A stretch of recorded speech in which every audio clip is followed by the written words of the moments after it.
6:30, so I'd like to call the budget hearing to order. And Mike, you can begin. Just like that. All right, thanks for coming. I hope to keep this somewhat brief, not the 45 minutes to an hour that I'm accustomed to going. The board indulged me on September 10th with some good amount of time in which to talk finances, so that could cut down on the budget hearing this week. So if you really want to get into some detail, watch the September 10th board meeting.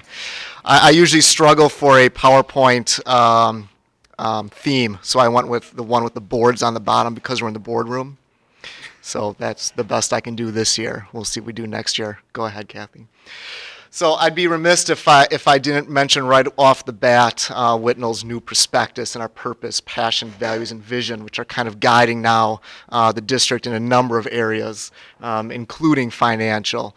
And so we are more than excited to kind of get this out there, to start using it in a way which guides decision making and the vision of We're All In. We have a lot of great ideas on how to move that forward. But you know, as this becomes more entrenched into our culture of who we are, it's really going to be a guiding force, not specifically for the budget, as well as we determine what is in and what is out each and every year with our limited resources. So I usually like to start out, go ahead, Kathy. I usually like to start out just by, once again, going through kind of what the calendar looks like for a budget year. It starts all the way in last December, so we're 9 months ago. We get in the budget into DPI for the previous year, and what that does is that sets already, gives the state an idea of already what state aid will look like for the upcoming year. They don't give us those numbers until July 1, but they go all the way back to December and look at each district's budget and what they put in. We look at the second Friday count in January as an indication of a variable that would be inputted for our next year's state aid. We look at March. We start to really get some budget numbers from our principals, from our different departments, as we start to kind of set the framework around what can and cannot fit into this year's budget. In April, we usually get from our teachers their micro-credential applications. That's a new, relatively new year in now of what sort of things they'd like to do on a professional level, as long as they fit within the guidelines of the district's vision as well. And that sets, that's a compensation model that sets up for the following year. So we get that in April for the July budget. In June, then, the board approves what we call a preliminary budget that allows the district to spend starting July 1, because that's the start of a new fiscal year. So the board approves a preliminary budget in June with a whole bunch of variables still out there, but we have to start, expending over this summer. There's things to do and people, working and all those different things, so we need that June budget. July 1, then, we get our state aid estimate from DPI. In August, we approve what's now called a budget for publication. That's what you see in the newspaper and what will be published in the annual booklet. And then you're here tonight, so you know what tonight is. And then October, we get all these major variables finalized by DPI, property valuation. We get our third Friday counts, a whole bunch of different things. And then October, we have the final tax levy and budget approved by the board. And that's kind of a whole scope. So 10 months in working, and kind of a bizarre thing where you don't finalize a budget until October when you're 4 months in, to a budget, to a fiscal year already. But that's the way it's set up in our state. Go ahead, Kathy. So tonight I'm really just going to focus on these pieces. I want to spend a little bit of time more than anything else on the financial position that we're currently in, which is a pretty strong one. We'll look briefly at revenues and expenditures as well, but that's covered pretty much in detail in the budget booklet that's posted online. We'll take a look at the effect the referendum's going to have, and then finally the projected tax levy and mill rate. So go ahead. Yeah. So just real quickly, the financial position the district is in is one that we haven't been in for a few years now, which is one where we saw our fund balance increase again. Again, we haven't had that since 14-15, as you see on the graph. Mainly that was due to a couple different reasons. Our health insurance came in a lot lower than was budgeted, mainly due to the fact that we had poor years the year before. We were fairly conservative on that budgeted number, and it came in well below, really telling us that 16-17 was probably an anomaly more than a trend, which was great to see. So Fund 10, fund balance increase. We kept Fund 41 growing as well. We expect to use Fund 41, which is a capital improvement projects fund. Whatever dollars are in that fund has to be used on capital improvement projects. And so we increased that. And we also increased Fund 46, which is also for capital expenditure needs. And it has some, both Fund 41 and 46 have some benefits for taxpayers. And so increasing those funds, which we did in 17-18, will eventually pay off for taxpayers in the future. So great news on fund balances in 3 of our major funds. We're also looking at cash flow pretty carefully this year. As we enter into a rising rate environment, which is clearly the case right now as the economy is humming along pretty well, we want to make sure that we are able to maximize investments during this rising interest rate time. So it's kind of having a strong fund balance is twofold, in which you don't have to short-term borrow as much, and there's also cash in the bank in which to invest. And so what you have on the right here is a graph in which we just kind of overlay 2 years of our last 2 years of cash flow. And what you can see is that $4 million mark for about 6 months out of the year. We are heavily above $4 million, I should say, above $4 million. And so what we can do with this sort of timing is begin to take advantage of these rising interest rates and invest a little more into CDs and different things like that. Still safe, but a little more aggressive than your normal savings account when you know where your cash flow is at different points of the year. So this is just taking a look at some of those things as that fund balance increases or has increased. Borrowing less, investing more only helps out the district as a whole. So a strong financial position, fund revenues now for this year. Again, lots of variables to go over. I know that's kind of small, but our property valuation in May, property values for last year came in at a 2.8% increase. Those property values, though, aren't finalized by the Department of Revenue until October, mid-October or early October, somewhere in that time frame. It differs kind of from year to year. In the current model, we're using a 2% property valuation growth just to be on the conservative side for the mill rate. But the higher that property valuation goes, the lower the mill rate goes, because you're able to spread taxes out to more property. The third Friday count, we're currently completing that. It's a 3-year average of membership. Again, as a reminder, as if you're here for the first time, membership is not the number of students and desks, it's the number of residents. And dependent upon the grade, they have a different equivalency. For example, 4Kers are 0.6 of a membership, with the rest of our grades being 1 membership. But it's residents, not head count. We are projecting using 2139 as a membership number. One thing that just came to light late last week and kind of finalized today was our summer school membership count increased. It doubled. And that was due to summer school, to the transition day. That was a summer school optional thing for our students. And so we saw it go from an 11 FTE to 22. So that's going to play into our membership count, increase that up more. And as you do this year after year, that'll become the new average, right around those low 20s. So that'll help out revenue-wise for the district. Our state aid, which is probably the most exciting part, and I say exciting because I'm the financial person and I like this. Exciting because state aid came in at $8.1 million versus $6.4 million last year. This increase is mainly due to increased membership, but our property valuation is not rising as fast as the rest of the state. And so the rest of the state, for example, if you look back at property valuation, the first bullet point came in at 4% growth, ours at 2.8. What that does is when you have more students, but your property values aren't growing as fast as the rest of the state, the only way to measure wealth and by DPI is to take the amount of membership divided by property valuation. And so since our membership is increasing and our property valuation is not as large as the rest of the state, it makes us look like we are less wealthy, and to put it simply. And so in this instance, that's why state aid has increased so greatly. We actually have a new estimate as of this morning that shows the amount maybe increasing to as much as $8.3 million.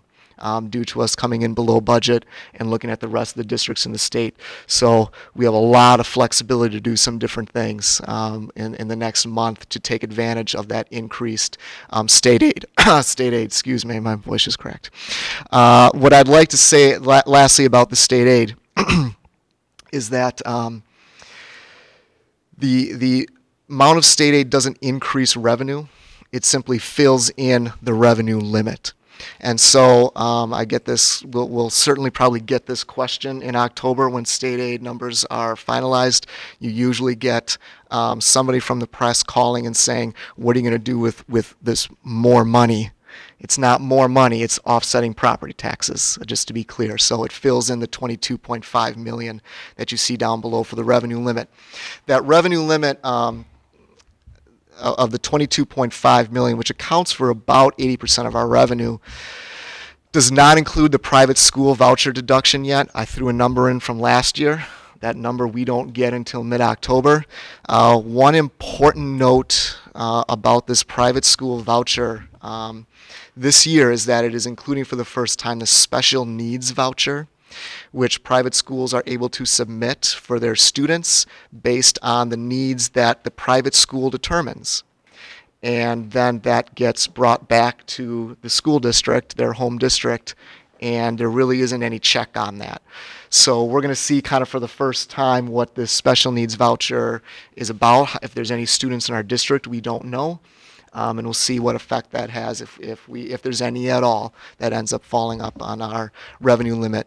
But that would increase the revenue limit formula, causing an increase in taxes.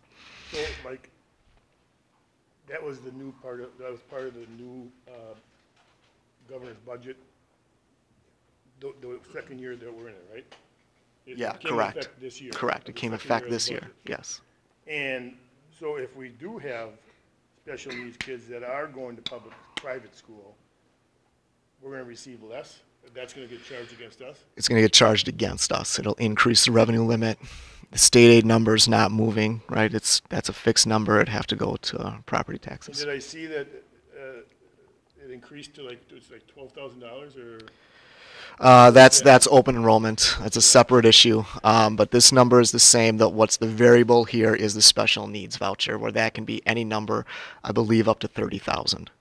So that would be clearly a major impact to the revenue limit formula if we would have that occur. And we just have to take it? I mean, yes. Take their word that that's what it's costing them? Correct. Okay. That the $22 million does not include the referendum levy. That'd be on top of that.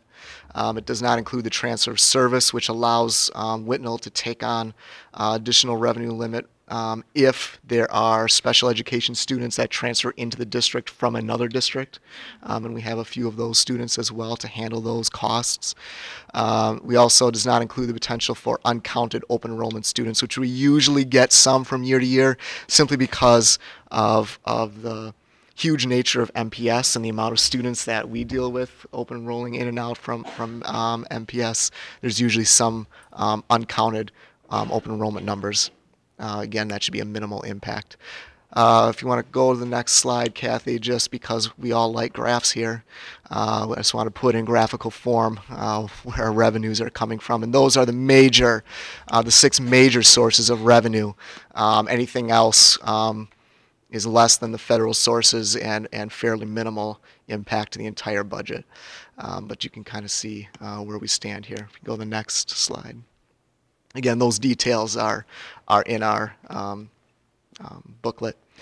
I'm not going to spend a ton of time on expenditures either because of the detail in the booklet as well, but just to kind of get a sense of where the major amount of our expenditures come from. Again, we are a service industry, so the majority of our expenditures for salary and benefits account for something around 60-65% of our overall budget. And then you can see the other major categories, but again, a lot of detail in the budget booklet on those, so I'll spare you for that. The next slide, however, just kind of looks at some of the major focuses that we had. Professional growth with the compensation model and professional development opportunities are going to continue to be a focus of ours as we look at how to grow salaries in a way that not only grows the individual but moves the district forward as well. This year we've got a fairly significant technology rollout with Chromebooks, and we'll continue that into next year as well, and then get on a kind of a normal cycle with our technology rollout and Chromebooks. Excuse me. And then as well, we have a lot of non-referendum building remodeling that was done this summer. And I know Todd at the September 10th meeting did a lot of pictures and a major update. So if you are thirsting for those details, you can look at September 10th's board meeting. But a few of the spaces, the maker space at the middle school, freshman academy here at the high school got new look and new furniture. The high school music wing was remodeled very nicely. So some major things that we were able to work into this year's budget that we're pretty excited about as far as the focus goes. Almost finally, we would obviously need to discuss the 2018 referendum and the impact that it has on the mill rate. First of all, I'm just going to start with the last bullet point. This whole process could not have turned out any better than it's turning out right now. From a financial standpoint, giving dollars back to the community for allowing us to go through this referendum, mill rate, the amount that we're saving based on how the numbers are working out with state aid and the composition of the debt, it is really, it makes me smile. So, Mike, can you explain what the levy is and what the mill rate is? Yep, so the levy itself, there's the dollar amount that's being levied, and then the mill rate is how much effect the levy has on every $1,000 of your property valuation. So a mill rate of $10 for every $1,000 of property value you have. $10 is the school district's portion of property taxes. Again, your whole property tax bill is not just schools. That'd be great if it just was schools. It would be a lot lower, but there's a whole other many pieces to your property tax bill. So we can of course speak to the school portion of it. So first of all, we got a AA2 bond rating back in June. We were on the cusp of AA3, showing that we're on track to increase our fund balance, do some nice things with Fund 41. The large amount of students that we have in our open enrollment in list shows the district is able to control its membership counts and revenue from that way. We were able to showcase and get a AA2 bond rating, which saved the district about $80,000 to $100,000. We're one of 50 districts in the state out of 421 that have a AA2 bond rating, so very good with that. We've front-loaded some debt into the first year and really the first 10 years to show a cliff in year 10, which the levy would drop significantly. By setting it up in this way, we're saving taxpayers about $117,000 versus just having equal installments for the 20 years. So just in those two pieces alone, from what we were initially projecting, we're saving over $200,000 in what we thought could be, a different scenario. So very pleased with that, and the board will be getting details in October about a potential way to save even another $95,000 on top of that, which I'm very excited about, and it should be, to show that we could save $300,000 over what we had projected would be great for our taxpayers who gave us the trust to be good stewards of these dollars. So what this means? That's on interest? Correct, on interest. Yep. So the levy ramifications, again, really could not have worked out much better than it's working out right now due to our increased state aid. We are projecting a decrease in the mill rate from 10.09 last year to 9.86. There are still, as I'm putting up there, some major variables, but we have a lot of flexibility to really be within that range and be lower than the 10.09. As we put our show on the road this past winter, as we were talking about, to different members of the community of what we could see happening, we were projecting a 53% increase, or 53 cent increase to our mill rate. So in other words, to go from 10.09 to 10.62. So this has been fantastic news. It's the state aid coming in so much higher, partially planned by the district for a couple years in which to do that, and partially just the good fortune that our membership is increasing. And so to have that state aid number to play with to bring down that mill rate is really good. What it does is, as property values are rising and that mill rate decreases, we are showing a no increase at all to people's real property taxes on average. And so in a year in which you pass a referendum, to see taxes flat or down from a mill rate standpoint is incredible. And so we should be pretty happy for that. And that's why I say all this has come together really well. So finally, what we're passing tonight as an electorate, if you are a community member, you can vote on these levies tonight. It's not the final. In October, the board takes the recommendations from tonight, in essence, and votes on the final tax levy, as well as approves an original budget. But just to kind of take a look, that Fund 10, Fund 38 is for our non-referendum debt that falls within the revenue limit formula. That's not additional dollars.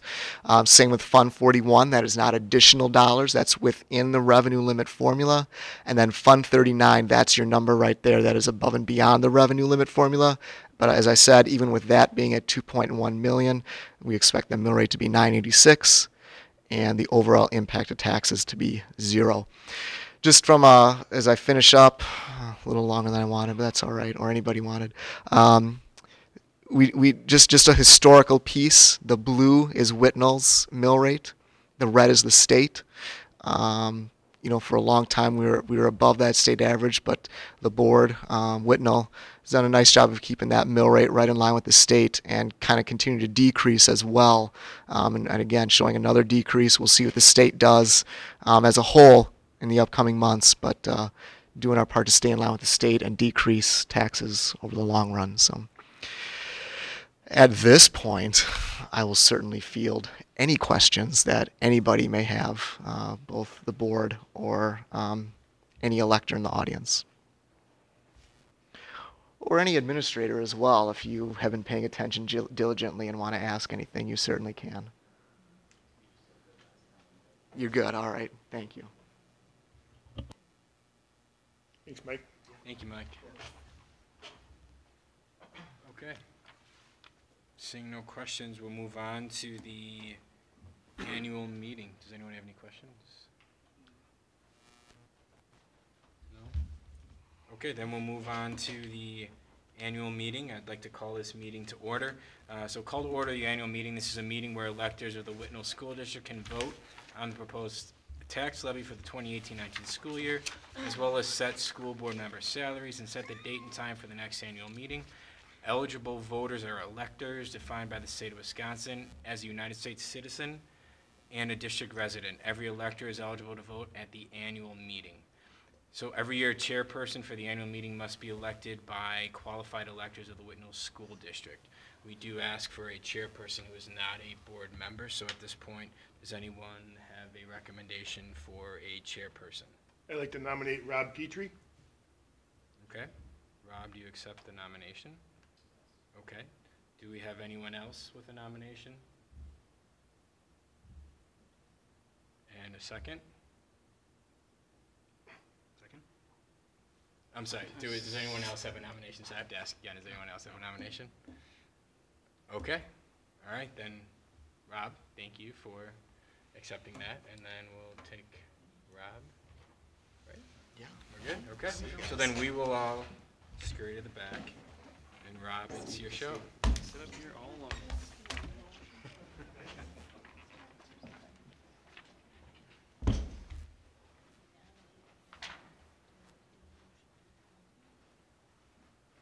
All right, well, thank you. So at this time, I'd like to ask for a motion to appoint a person to take the minutes for the annual meeting. Do I have such a motion? I would like to nominate Kathy Poss. Do I have a second? Second. All right. All in favor, say aye. Aye. Opposed? All right, the motion carries. Thank you, Kathy. At this time, in your annual meeting booklets, you'll see the minutes from last year's meeting. I'd like to ask for a motion to adopt the minutes from the 2017 budget hearing and 2017 annual meeting as presented. Could I have such a motion, please? So moved. Do I have a second? Second. All right. All in favor, say aye. Aye. Opposed? All right, the motion carries. Thank you. At this time, Stephanie, would you please present the treasurer's report? Sure. Good evening. So the purpose of the treasurer's report is to recap the last full fiscal year by stating the district's general fund balance as of last year, the unaudited revenues and expenditures, and the latest general fund balance. As of July 1st of 2017, which is where we start, the audited fund balance was $6,507,224.29. Unaudited expenditures for the 2017-18 fiscal year were $27,299,824.70. Unaudited revenues for the 2017-18 fiscal year were $27,978,305.23. As of June 30th, 2018, the district's unaudited fund balance was $7,185,704.82. Our cash position as of June 30th of 2018, unaudited cash balances across all funds equals $716,644.65. As of June 30th, 2018, unaudited investment balances across all funds equaled $17,774,937.90. Please keep in mind that $10,009,630.14 of that is due to the initial proceeds from the referendum financing. Note once again, these are unaudited numbers. Audited numbers will be available after November 1st of 2018. If you would like to see the audit, go ahead and feel free to request one from the district office. All right. Thank you. Mhm. Okay, and at this time, Jonathan will present an overview and comments on the state of the district. Yep. Right. Thank you. All right, good evening. It's my pleasure to share the 2018 President's Report. This is not meant as an all-inclusive list of all the accomplishments within the district over the last year, merely an opportunity to highlight some of the events that occurred. So some of the 2017-18 accomplishments include, obviously, the successful referendum. We want to thank the community again for your trust and commitment to the district for passing that. The girls softball team won the first state championship in school history. The dance team won a state championship, and the cheer team won a national championship. New makerspace course and curriculum at the middle school. We identified and began developing 3 career pathways for our 612 students, which include manufacturing, information and computer technology, and biomedical studies and sciences. High school students scored a 36 on their ACT. The Whitnall Rotary Student of the Month program started, and 12 students were recognized, and Rob knows a lot about that. Recurrent communication mediums, including Whitnall Window, Connect, and eWeekly, to engage both the outside community and internal community, whether it's parents or staff. Unveiling of Flash, mascot. Implemented parent learning academies and presented 6 sessions of varying topics to parents within the district. District-wide evacuation drill, which was a success, and it showed our partnership with the Greenfield Fire and Police Department. Enhanced partnerships with surrounding districts, universities, technical schools, municipalities, and businesses. New HR procedures, hiring processes, and focus on professional growth, as Mike referenced before. And then our class of 2018 included 217 graduates, which received over $3.2 million in scholarships. 168 of those students went to community, technical, or four-year colleges, and 6 joined the military. So that's, in a nutshell, some of the highlights from last year. Now, looking ahead to this year, we already unveiled the Whitnall Prospectus in our vision and goals for this year. And we have a new branding campaign that we're going to be rolling out more as the year goes on. New coursework for 2 of the 3 career pathways has already started. The new freshman academy at the high school. Renovated library and makerspace rooms at the middle school. Updated Whitnall High School classrooms and music rooms. The school safety upgrades, which were done over the summer and started as we go into the school year. Continued community communication and engagement, including potential use of crowdsourcing and things of that, but that's more to come. And we already selected a construction manager earlier this month, and we'll continue moving forward with the referendum projects, as Mike alluded to. So there's a lot of great things going on in the district, and we're really excited. We had the Highway to Hales this weekend.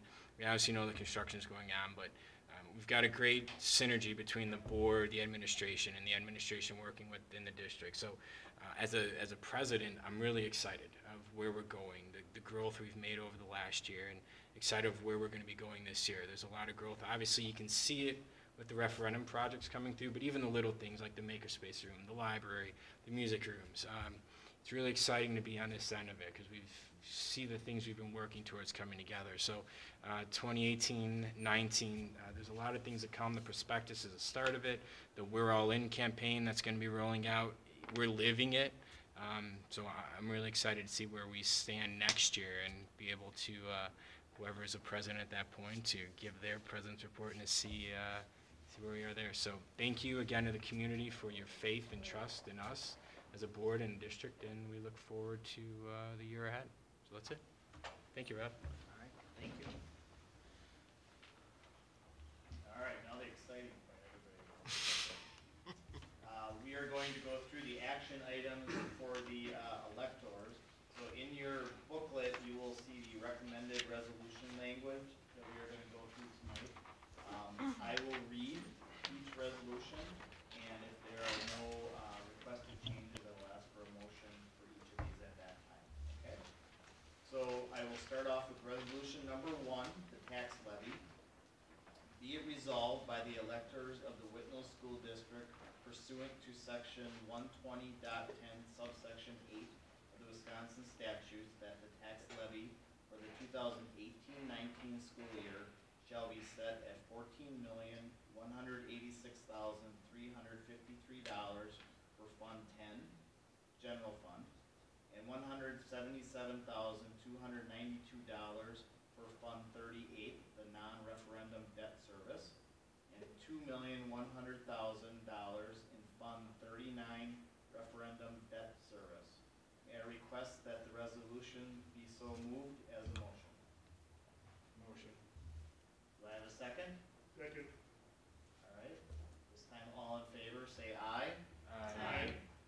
Opposed? All right, the resolution passes. The second resolution is for the capital expansion tax levy. So be it resolved by the electors of the Whitnall School District pursuant to section 120.10 subsection 10M of the Wisconsin statutes for the purpose of financing, remodeling, maintenance, repair, and improvement projects, that a tax in the amount of $25,000 be levied for the 2018-19 school year to be deposited into the capital expansion fund to be used only for the purposes specified above. Total 2018-19 tax levy is proposed to be $16,488,645 with the inclusion of the capital expansion fund levy. So at this time, may I request that the resolution be so moved as a motion? So moved. Do I have a second? Second. Okay, all in favor, say aye. Aye. Opposed? All right, the resolution is approved. Thank you. Resolution 3, legal. Be it resolved resolved by the electors of the Whitnall School District pursuant to section 120.10 subsection 14 of the Wisconsin statutes that the school board be and is hereby authorized to provide for the prosecution or defense of any legal action or proceeding in which the district is or may be interested during the 2018-19 school year. May I request the resolution be moved as a motion? So moved. Second? Second. Okay. All in favor say aye. Aye. Opposed? The resolution is approved. Resolution number 4, school board member salaries. The salaries for 2017-18 school year were $3,650 for the board president and $3,450 for all other board members. We now need a motion to set the board member salaries for 2018-19 school year. So be it resolved by the electors of the Whitnall School District pursuant to section 120.10 subsection 3 that salaries of the school board members for the 2018-19 school year be set as follows. Board president, $3,650. All other members, $3,450. May I request that the resolution be moved as a motion by non-board members if possible? So moved. Thank you. Do I have a second? Second. Thank you. All in favor, say aye. Aye. Opposed? The resolution passes. Resolution number 5, date and time for the 2019 annual meeting. Be it resolved by the electors of the Whitnall School District that the date and time of the annual meeting for the 2019-20 school year be established by the Whitnall School Board. May I request the resolution be so moved as a motion? So moved. Second? Second. All in favor, say aye. Aye. Opposed? The resolution is approved. So at this time, may I ask for a motion to adjourn the meeting? So moved. Second? Second. All right, all in favor, say aye. Aye. Opposed? All right, thank you, everybody. The meeting is adjourned.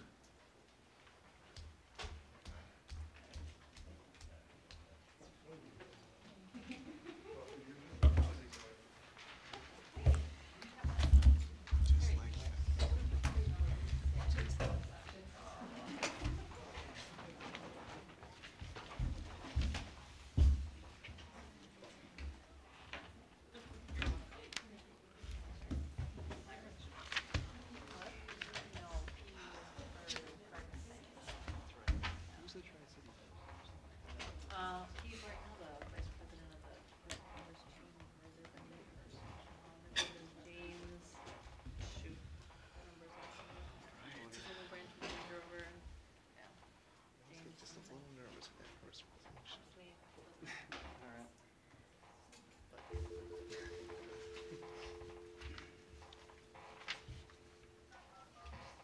Till next year. Till you let me talk again. Yeah, until I let you talk. Yeah, like I'm holding you back. Not. Stephanie's trying to report. I think we need to just flesh that out some more for next year. What? As long as you put it in big print for whoever I wants think to read it. eventually you'll just be giving the presentation. Whoever's gonna read it, just make it big enough so they can. Hey, John, can you hear me? Okay, we're getting ready to start the meeting. Okay. So, I'd like to call the meeting to order, verify compliance with open meetings law notification, and adopt the agenda. If you can all please stand with me, we'll do the pledge to the flag. I pledge allegiance to the flag of the United States of America and to the republic for which it stands, one nation under God, indivisible, with liberty and justice for all.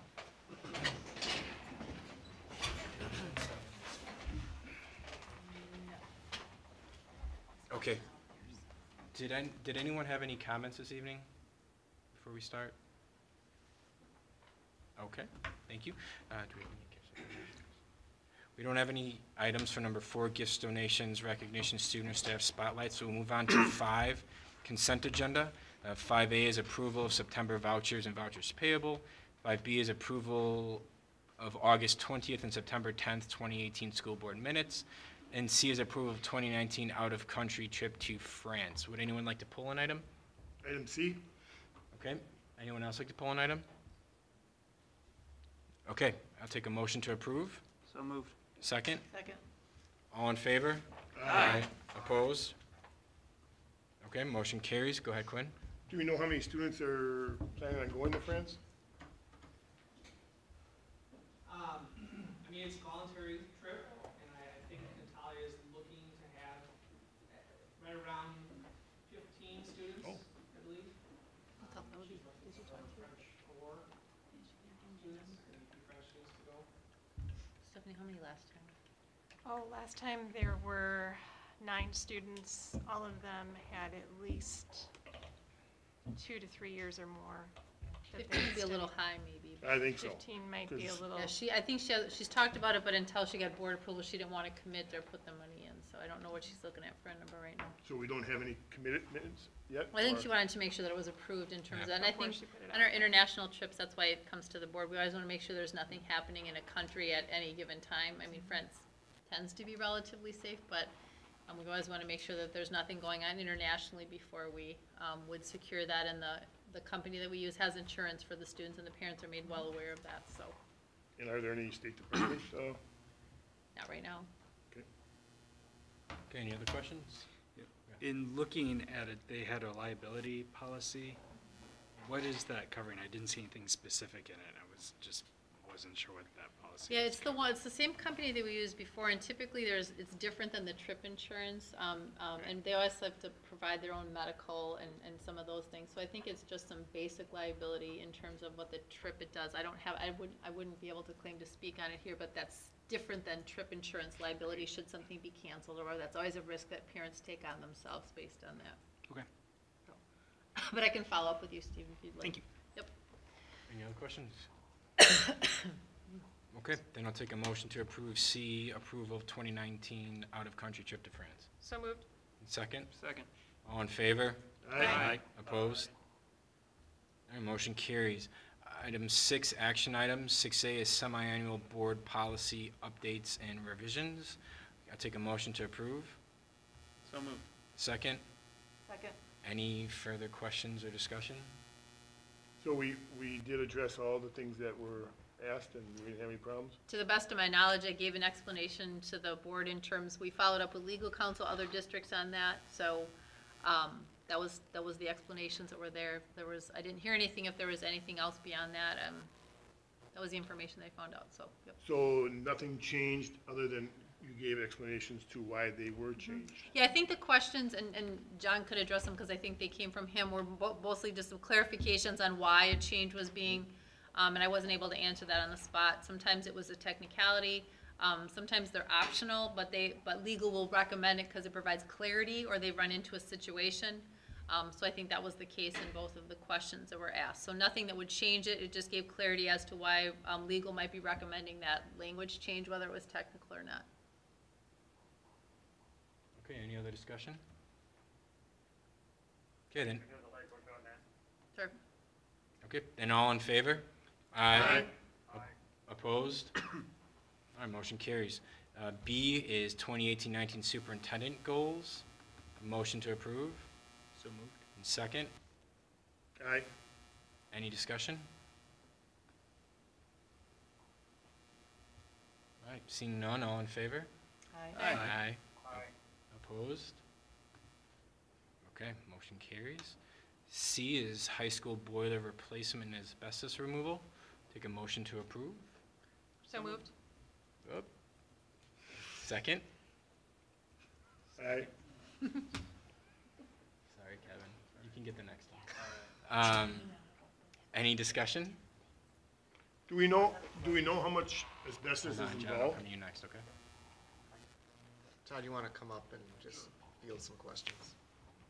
Did you hear that, John? Quinn, you asked how much Do asbestos. we know how much asbestos is involved? Quinn asked how much asbestos is involved, and Todd's gonna answer. So I worked with EMC, which is our environmental company. They actually did a design of all the asbestos that will be removed. A lot of it is pipe fitting asbestos. So any pipe fittings that were original to the building, most of the time they contain elbows that contain asbestos. The boilers themselves contain asbestos. So those will be removed by the same company that does the other asbestos removal. An exact amount of asbestos, I really don't know how we could judge that. Okay. And when will this work be done? We're gonna start actually in the pool pump room, removing asbestos as soon as tomorrow, if it does pass. So how do we safeguard against dust in the air? So what they do is they build a containment area in the pool pump room, and then we bring in negative air pressure, which continually cycles the air out of the building. And we don't obviously allow any students or staff or anyone allowed in that area. Thank you. Any other questions? Go ahead, John. Yeah, no, I was wondering, the recommendation listed there, is that the lowest bid? And if so, that must not be taking into account the alternate bid line, is that correct? That is correct. We did not have the funds to do the alternate bid line. That was an additional part of the project. So the lowest bidder is, if you take out the alternate, the lowest bidder is Just Service. Okay, so is the alternate bid the same thing as addendum 2? I don't have it in front of me. Well, it's just in the previous meeting, it was mentioned that addendum 2 wasn't going to be done because the Yes, bids yes. were higher than expected for addendum 1, so we wouldn't have the money for it. So if we're leaving out this alternate bids, H1 here, whatever, is that what you were referring to before as addendum 2? Yes, they're both the same thing. Correct. Mike says yes. That's hard to follow. Maybe, hopefully, in the future, we can either try to define the terms or keep them consistent or something. Sorry about that, but, yeah, I was confused. Thank you. Okay. Any other questions? Thank you, Todd. Okay, all in favor? Aye. Opposed? None motion carries. 7 is reports. A is school safety update. A couple pictures I'm going to have Kathy bring up right now for the school safety. So we held a Parent Learning Academy. I just want to show a couple things there. I had shared this out with the board, but just wanted to talk a little bit. Kathy, you can go to the next slide, down, scroll down there, next one. So wanted to talk about the school safety grants. There were 2 rounds of the school safety grants. The first one we received notice last year, trying to get the bulk of that work done over the summer. And Todd, as of today, we were waiting for just a couple of the items to be completed that we were still getting in. So the bulk of that work was done. We'll talk a little bit more about the Raptor system coming up. The second round of safety grants that we put in, supposed to let us know by October 1st. And so we'll see what that looks like. None of us, in fact, we were just asking about it today, have heard any like, hey, it's coming or be prepared or whatever, but that sort of happened before. Quick turnaround on that in terms of what we wrote for.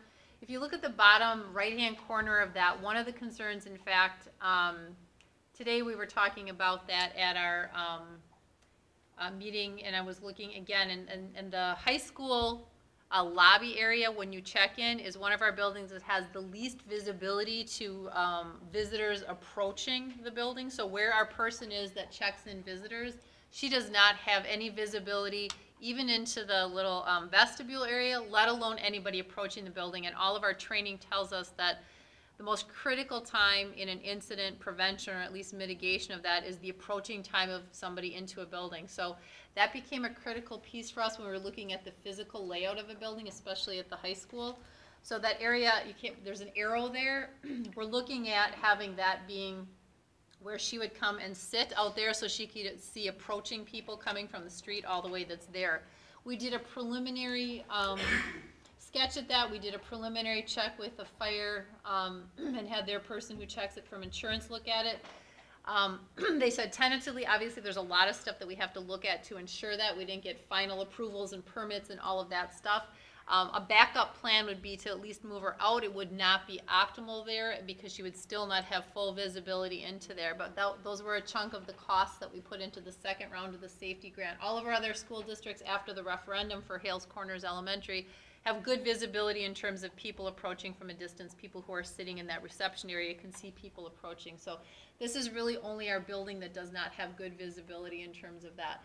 So that was a key piece of that. We also put in some in the upper right corner. You can see some mapping software. It actually came up today in our referendum planning software that does some overlays, that takes Google Earth, it takes the layout of the inside of your building, and then sort of does a grid system like Battleship, if you've ever played that. So any other emergency, people who are coming can sort of say, like, there's an incident at J4 or something like that, because if you put the north, south, east, west, it's very hard if you have emergency management that's unfamiliar with your building. Sometimes they have to call in other fire and police departments, and they may not be familiar with what exit 10 is, or the boys' locker room, or something like that. So there were some components that we put in there, in addition to some more video surveillance and adding our communication systems and building that up. So hopefully the next time I report, we'll let you know if we received that grant or some things that didn't get approved, or we have to come back and do that. But we're hopeful. The guidelines on it were pretty, I would say they're not super tight in terms of that. We did have to agree to have our some more trauma-informed care for some more of our staff, and some of our staff to training, because they're trying to do some of the prevention piece of it instead of all just on physical safety to buildings.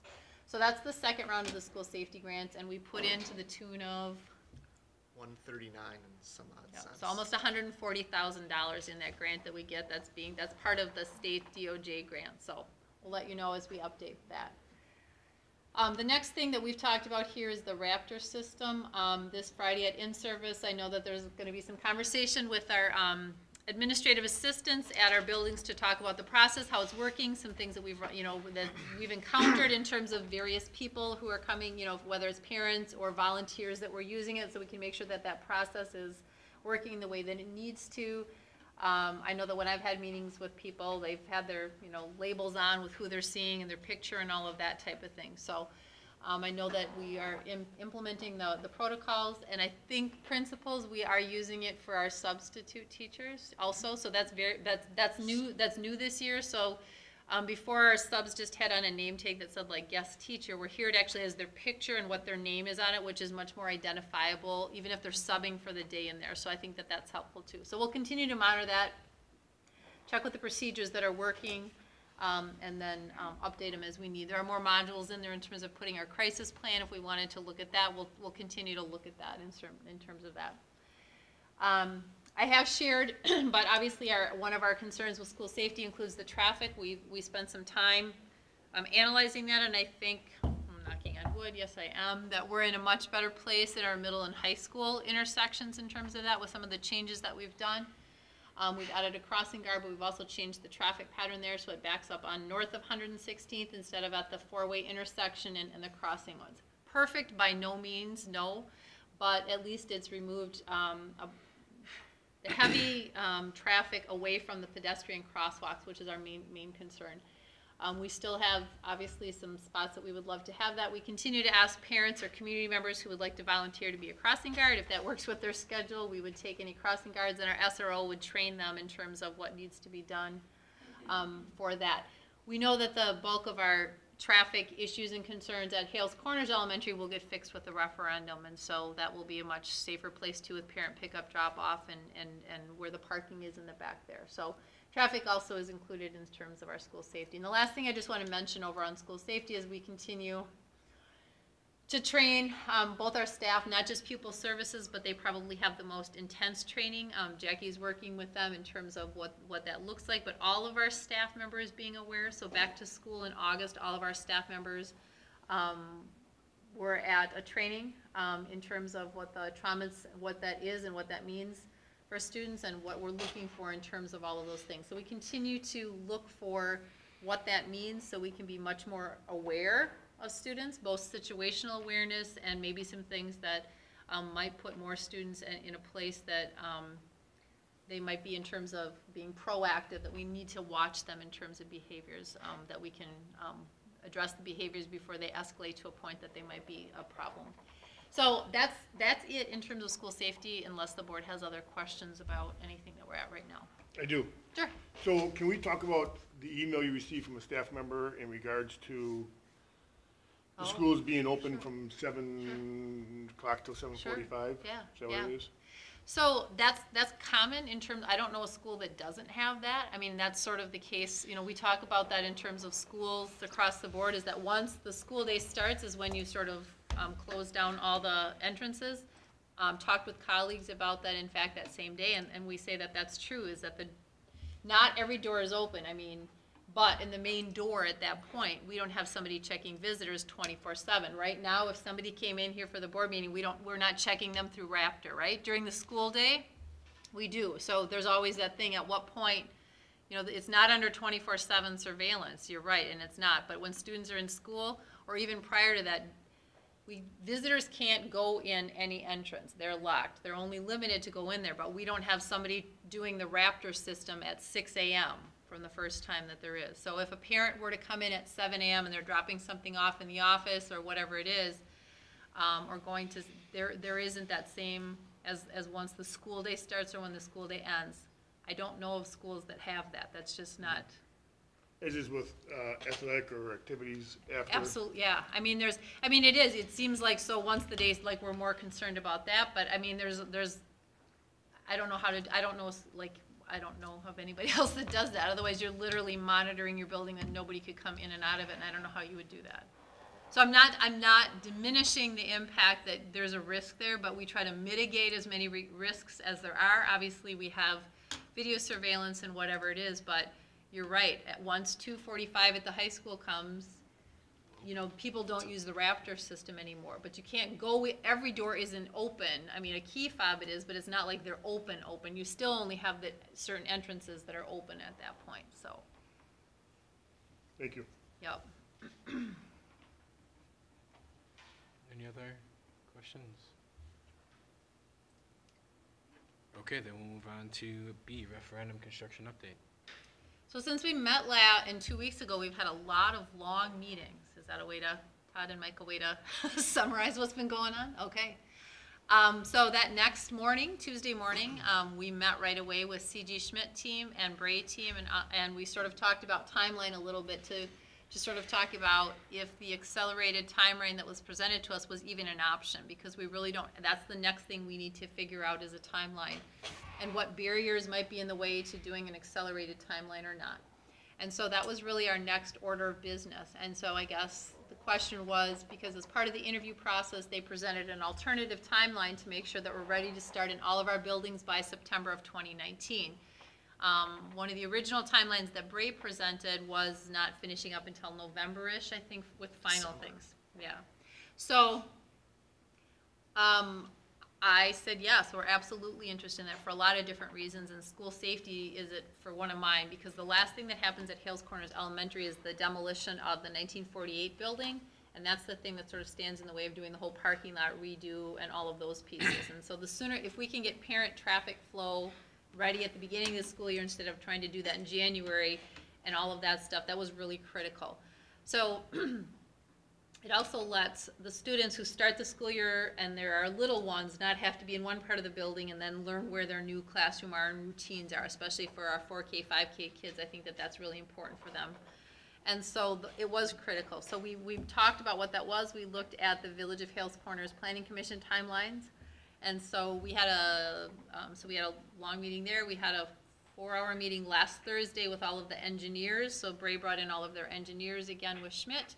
This afternoon we had a meeting up with one of the engineers that the village uses to make sure this timeline would work in terms of whatever has to get done.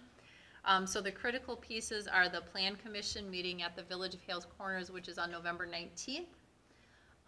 And that seems like that's a doable, but you have to back that up 45 days, which is October 5th. We have to have all the documents into them by October 5th.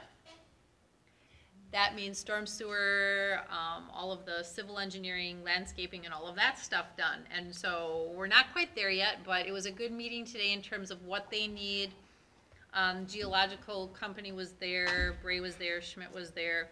So it was a good meeting in terms of, we all think we're on a doable, the village is very interested in also with that timeline. I think we have a mutual interest, especially with those neighborhoods around there and all the construction and the traffic and the parking. I think we have a mutual interest in getting that finished in that timeline. I think C.G. Schmidt thinks that we'll be able to capitalize on the timeline of when the work is in terms of getting workers and subcontractors, that it works very well with the ups and flows of the construction timelines for subcontractors. And so we're pushing on that timeline. So our plan is, and we've solidified that, is to get those planning documents to the village by October 5th.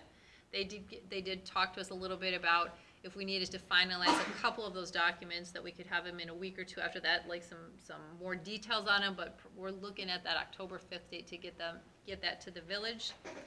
Is that a city ordinance or a state law or what, the 45-day? That's, a municipality decides what that is. Each municipality can decide that timeline. City of Greenfield doesn't have that same timeline, they have a different timeline, so it was important that we need to understand what their planning commission timeline is, so. And they said they could be flexible on a few things? Mm-hmm. Yep. So, and because Janesville is a state highway, that also means we need some DOT permissions, and so we just laid those all out today, got a good timeline on who we need to get permissions from, and then building permits, because we need to get footings and foundation in the ground before it freezes. And so what does that look like in terms of planning commission approval, building permit approval, and all of those types of things, and who we need to get approval from and the orders of that, DNR and all of those other considerations that we have to put into play. So it was a good meeting. I think we're on track to do that. I think everybody thinks that it's doable. There's a lot of work, so we'll be in some pretty long, condensed meetings over the next couple weeks, all of us. And so meeting with fire chief, police chief, because there will be new fire systems at Hales Corners Elementary. The new building will be sprinkled in those terms of it. So fire is going to want to go through there. Routes in terms of traffic with the parking lots and all of that will be changed. So lots of things to happen. So it's an aggressive timeline, but we think that it's advantageous for a lot of different reasons and mutually beneficial. The other part I wanted to share with you is that I met with the village president, and our plans are to have a meeting with neighborhoods specifically around the Hales Corners Elementary building, because they're going to be impacted positively, first of all, by not having the parking on the streets like it is now, because we will have sufficient parking spots for staff and parents in Hales Corners Elementary.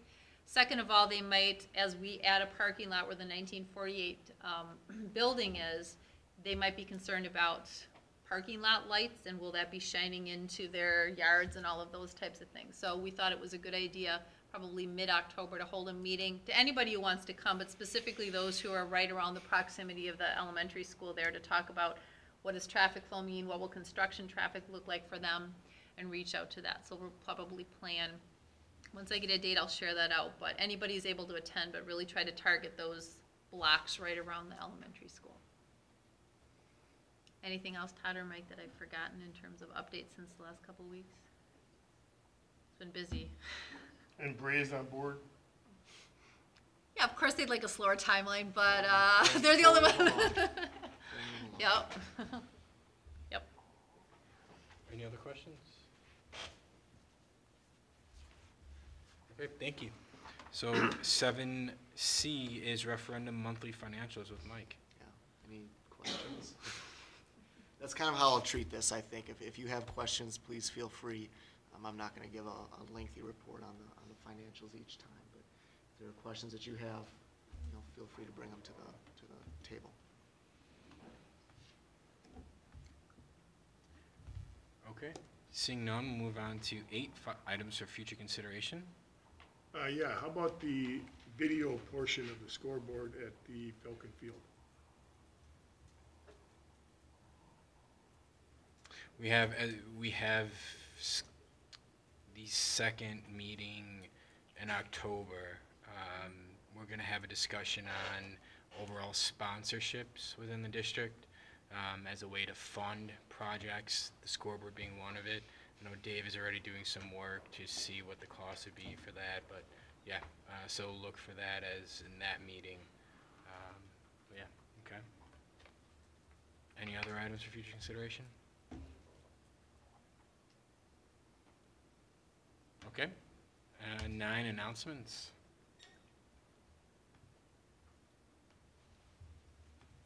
Homecoming is coming up. Yeah. Yes, 2 Before we weeks. meet again. 2 weeks. October 5th, yep, the Yeah. game. Okay. It is. All right. And then 10, meeting debrief. Anyone have anything? Good. All right. So then I'll take a motion to adjourn. So moved. Second? Second. All in favor? Aye. Opposed? Opposed? Slow there. Too slow. Motion carries, and thanks again to everyone that came, and thanks again to Rob, who left already.